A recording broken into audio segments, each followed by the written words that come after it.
કેસમાં તપાસનો ધમધમાટ ચાલી રહ્યો છે અને એક પછી એક મોટા ખુલાસા થઈ રહ્યા છે અને હવે જે ખુલાસો થયો છે એના તાર અમદાવાદ સુધી જોડાયા છે। અલ ફલાહ યુનિવર્સિટી, જ્યાં આ બધા જ આતંકવાદી ડોક્ટરો હતા અને ત્યાં જ આ ષડયંત્ર ઘડાઈ રહ્યા હતા, આ અલ ફલાહ યુનિવર્સિટીને ભલે તાળા મારી દેવામાં આવ્યા છે પણ એના એક પછી એક ચોંકાવનારા ખુલાસા થઈ રહ્યા છે। ગુપ્તચર એજન્સીએ ખુલાસો કર્યો છે કે અલ ફલાહ યુનિવર્સિટીના તાર 2008 અમદાવાદ દિલ્હી બ્લાસ્ટ સાથે પણ જોડાયેલા હતા।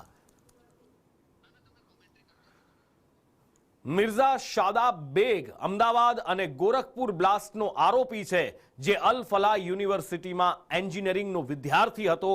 આ શાદાબે જ 2007માં આ યુનિવર્સિટીમાંથી બીટેક કર્યું હતું અને અમદાવાદમાં થયેલા બ્લાસ્ટનો એ આરોપી હતો। વધુ માહિતી સાથે સહયોગી સંવાદદાતા જિગ્નેશ પટેલ લાઈવ જોડાયા છે। જિગ્નેશ, દિલ્હી બ્લાસ્ટ કેસ પછી ચોંકાવનારા એક પછી એક ખુલાસા થઈ રહ્યા છે, પણ કદાચ કોઈએ આ વાત સપને પણ નહીં વિચારી હોય કે આ જ આતંકની યુનિવર્સિટીનું કનેક્શન અમદાવાદ સાથે પણ જોડાશે। એ 2008ની ભયાનક યાદો ફરી તાજી થશે।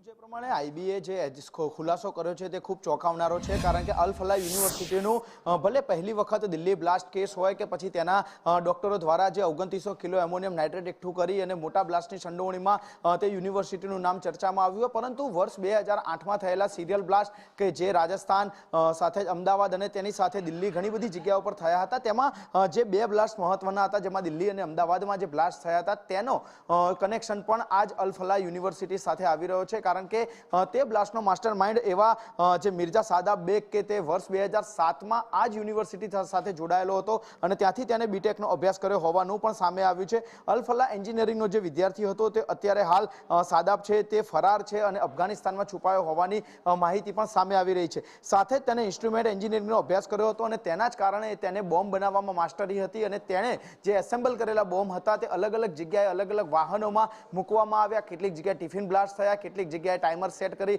અને તેના આધારે બ્લાસ્ટ કરવામાં આવ્યા હતા। એટલે કે જે તેને બોમ્બ બનાવ્યા હતા તે બોમ્બ માત્ર એકાદ બે જગ્યાએ નહીં, પરંતુ દિલ્હી, મુંબઈ, જયપુર, અમદાવાદ સહિત અલગ અલગ જગ્યાઓ પર તે વર્ષ 2008માં સિરિયલ બ્લાસ્ટ થયા હતા અને તેમાં પણ આ જે શાદાબ મિર્ઝા શેખ છે તેનું કનેક્શન અલ ફલાહ યુનિવર્સિટી છે તેની સાથે જોડાયું છે। માટે જ અત્યારે ભલે તાળા મારી દેવામાં આવ્યા હોય યુનિવર્સિટીને તપાસના નામે, પરંતુ આ જે આતંકની ફેક્ટરી છે તે વર્ષો પહેલાથી જ સક્રિય હોવાનું માનવામાં આવી રહ્યું છે। જિગ્નેશ